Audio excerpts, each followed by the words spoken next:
They thought she was walking a rescue dog. That was their first mistake. The parking lot behind the Ridgewood Truck Stop off Route 9 was the kind of place that looked different after dark.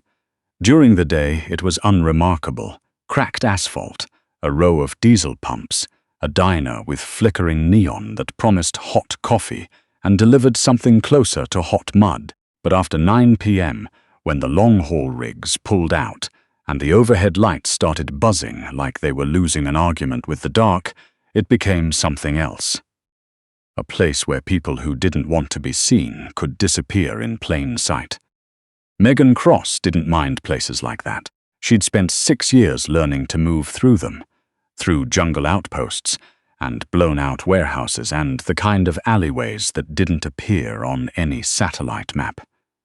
Places where the rules were different and the people who survived were the ones who trusted their instincts before their eyes caught up. She'd been attached to the 75th Ranger Regiment as a civilian K-9 specialist, embedded with a team that operated in the gaps between what was sanctioned and what was necessary. She'd been to places she couldn't name, done things that didn't make it into any report, and come home with a dog named Voss and a quietness that most people mistook for shyness. Voss walked at her left heel was calibrated. Voss at her left heel without a leash. He was 4 years old, a Belgian Malinois with a dark saddle across his back and eyes the color of amber glass. He'd taken a piece of shrapnel above his right shoulder 18 months ago during an extraction in a country Megan still couldn't discuss, and the scar had grown over with short, pale fur that caught the light when he moved. He walked with a slight favoring of that shoulder now. Not a limp, exactly, more like a memory the body hadn't let go of. Megan understood that feeling completely. She'd stopped at the truck stop for a tank of gas and a bottle of water. She was driving east to see her mother in Roanoke, the kind of trip she'd been postponing for 2 years, with reasons that grew less convincing every time she used them. Voss needed the walk. She needed the cold air. The two of them moved through the back lot in the slow, unhurried way they always did. Voss's nose mapping the ground, Megan's eyes mapping everything above it. She noticed the truck first, a lifted F-250 with a cracked tailgate and one busted brake light idling near the edge of the lot where the overhead lamp had gone out. 3 men leaning against it.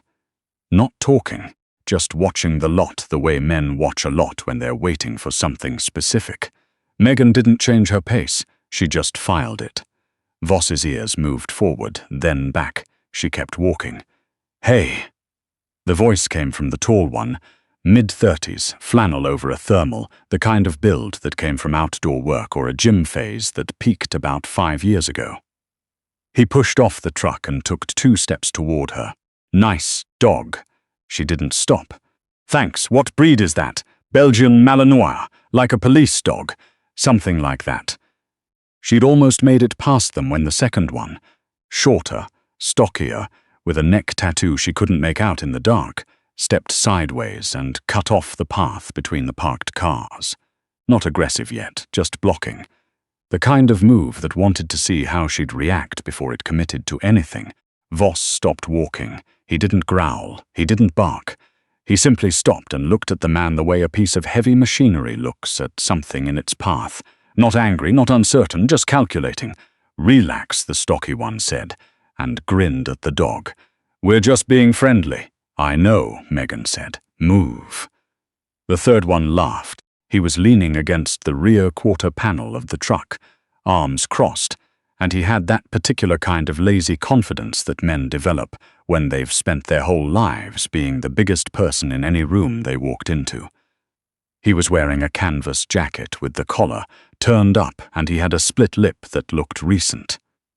"She knows," he repeated, like it was the funniest thing he'd heard all week. "I like her.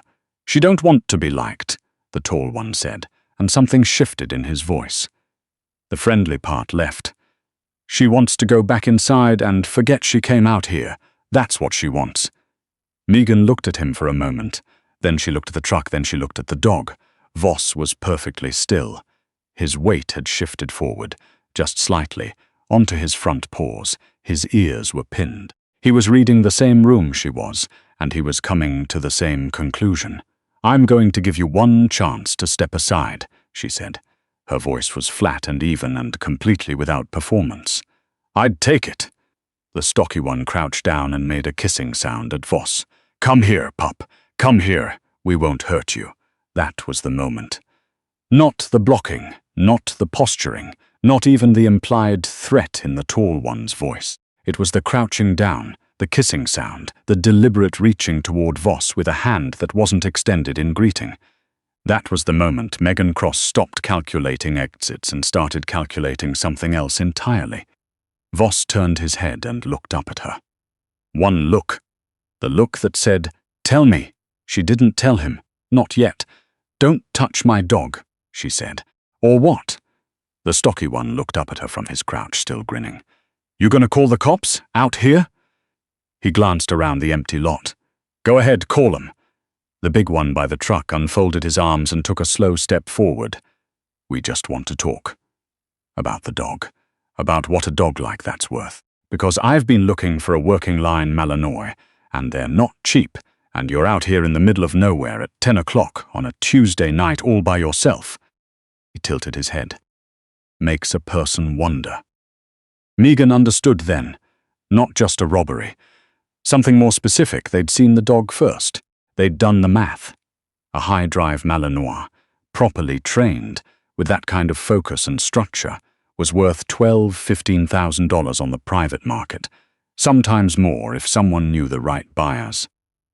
And someone out here did know the right buyers, because the stocky one had stopped performing casual and started scanning her belt line for a phone, not for a weapon. For a phone. That told her something. "Last chance," she said quietly. The big one laughed. "Something with more edge in it. Last chance for what? There's 3 of us and 1 of you, sweetheart." "I know," she said. "I'm giving you the chance anyway." He stopped laughing. Voss looked up at her again. She said one word: "Scout." It wasn't a word most people would recognize as a command. That was the point. Voss didn't bark, didn't lunge dramatically. He simply moved, low and fast and completely without hesitation, covering the distance to the stocky man's right side in less than a second. And when his jaws closed on the man's forearm, it wasn't the wild biting of an animal that had lost control. It was a controlled, deliberate grip, a lock. The kind that said, "I have you and you are not going anywhere." The man screamed. The tall one came at Megan from the left. She'd already pivoted by the time he reached her, and what happened next was the product of 6 years of close quarters training, 18 months of reintegration, and a bone-deep stillness that came from having done this in conditions that were very much worse than a parking lot in Virginia. She caught his extended arm, redirected his momentum, and used his own forward motion to put him face first into the hood of a parked Silverado, with a sound that was much louder than she intended, and would probably leave a mark on the truck. He went down. The big one stopped moving. He was looking at Megan now with an expression she recognized, the specific recalibration that happened in a person's face when the information they'd been operating on turned out to be completely wrong. He'd built a model. The model had a woman alone at night with a dog. The model had certain assumptions. The model was now failing in real time, and he was watching it fail, and he didn't know what to replace it with. Voss held the stocky one pinned against the side of the truck. The man had stopped struggling. He was holding very still in the way people held still when they understood that stillness was the only thing keeping a situation from getting significantly worse. "Here's what's going to happen," Megan said. She wasn't breathing hard. Her voice had the same flat quality it had when she'd asked them to move. "You're going to stay exactly where you are. You're going to put your hands where I can see them. And in about 4 minutes, a state trooper named Willis, who patrols this stretch of Route 9 every Tuesday night, is going to pull into this lot for his coffee break. And you're going to explain to him what happened." The big one looked at her. "You a cop?" "No." "Then what are you?" She called Voss off. the stocky man with a quiet command, and Voss released the grip immediately and returned to her left side. He sat down and looked at the big one with those amber eyes. The scar on his shoulder caught the light. "I'm someone who was trying to get to Roanoke," she said. She took out her phone and dialed. Not 911. A number she knew by memory. It picked up on the second ring, and she said 4 words. "Ridgewood Truck Stop, Route 9, a pause.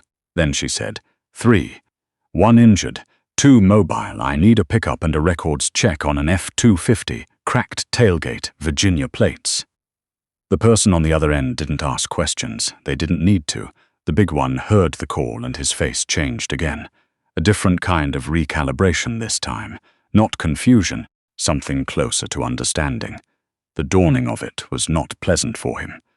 "Who are you calling?" he asked. She didn't answer. She put the phone away and watched them with the patient, unhurried attention of someone who had waited in much more difficult circumstances for much longer periods of time.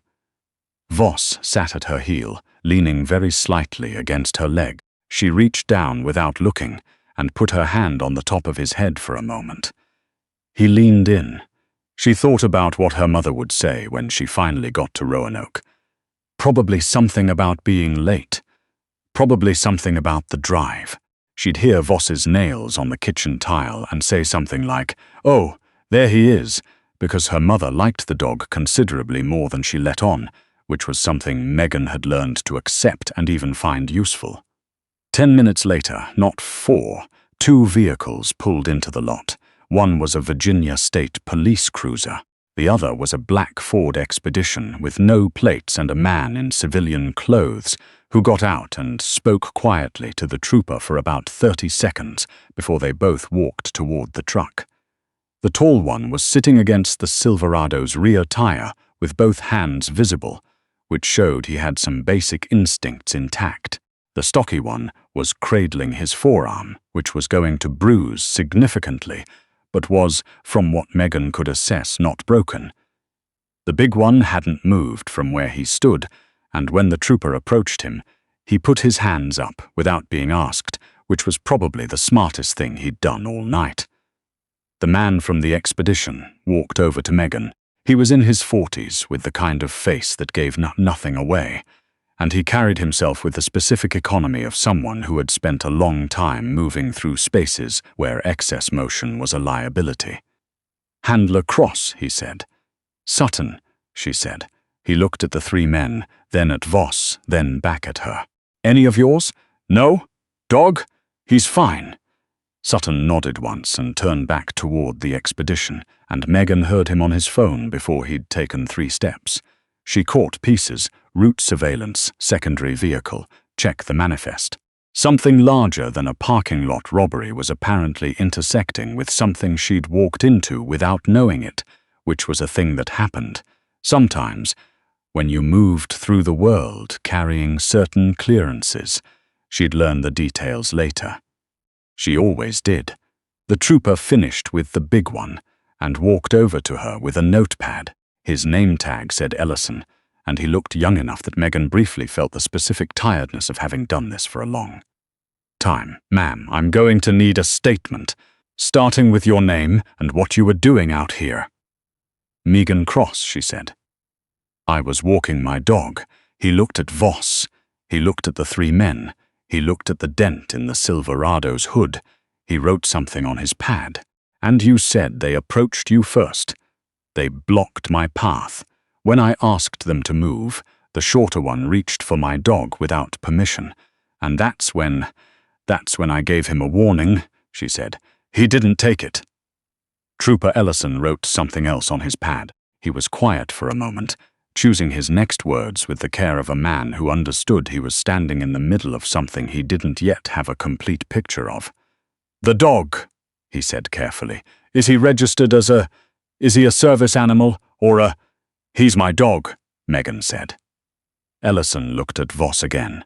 Voss looked back at him. The amber eyes were calm and steady, and there was something in them that Ellison apparently found difficult to interpret, because he looked away first. "Right," he said. "Okay. The stocky man was being helped to a standing position near the cruiser, still cradling his forearm. He looked at Megan once. It was not the look of a man planning his next move. It was the look of a man who had updated his model and was deeply uncomfortable with what it now told him. Megan looked away. Sutton came back from the expedition and stood next to her for a moment without speaking, which was how he communicated that the next part was optional. "I don't need the full briefing," she said. "I know, but I'm going to hear it anyway."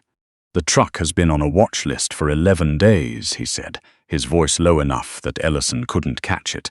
"They've been running dogs out of the Eastern District, not stolen pets. Working line animals.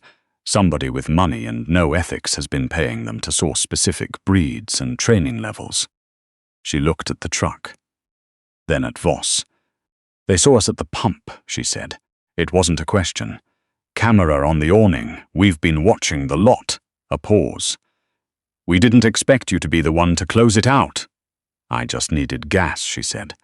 Something shifted at the corner of Sutton's mouth. Not quite a smile. The reserved expression of a person who found something funny and had trained themselves not to show it. "Of course," he said. The trooper finished his notes and handed her a card with a case number on it. She'd need to file a formal statement at the barracks in the morning, which would put her into Roanoke a day late, which meant she'd need to call her mother, which meant a conversation about whether she was taking care of herself that she'd been avoiding for longer than the drive. She took the card. She thanked the trooper. She walked back to her vehicle at the front of the lot, Voss at her left heel with that quiet, forward-rolling pace that always reminded her of water moving over stone. Efficient, inevitable, shaped by everything it had already passed through. She opened the back hatch. Voss jumped in, turned twice, and lay down on the blanket she'd folded there. He put his head on his paws and sighed, the deep, even sigh of an animal that had done what it came to do and was content to let the rest of it happen without commentary. She stood at the back of the car for a moment with her hand on the hatch. The lot had come alive in the way lots came alive after something like this. The trooper on his radio, Sutton's people cataloging the truck, a second cruiser arriving from the north. The overhead light by the diesel pumps was still buzzing. The diner's neon still said hot coffee in the same optimistic, slightly despairing way it always had. She'd need to call her mother. She'd be late getting to Roanoke. Voss was already asleep. She closed the hatch. The 3 men who'd been leaning against that truck 40 minutes ago had wanted to know what kind of person walked alone at night with a dog like that. They'd wanted to know if she was worth approaching, worth intimidating, worth the risk. They'd gotten their answer. She got in the car, backed out of the lot, and pulled onto Route 9 heading east, and within 60 seconds the truck stop was just a cluster of lights in the mirror, growing smaller and then gone, the way most places went when you kept moving and didn't look back. Voss breathed steadily in the back. The road ahead was empty and dark and completely without threat, and Megan Cross drove through it the way she'd learned to move through everything, quietly and with her eyes open, and always a half step ahead of whatever thought it had found someone easy.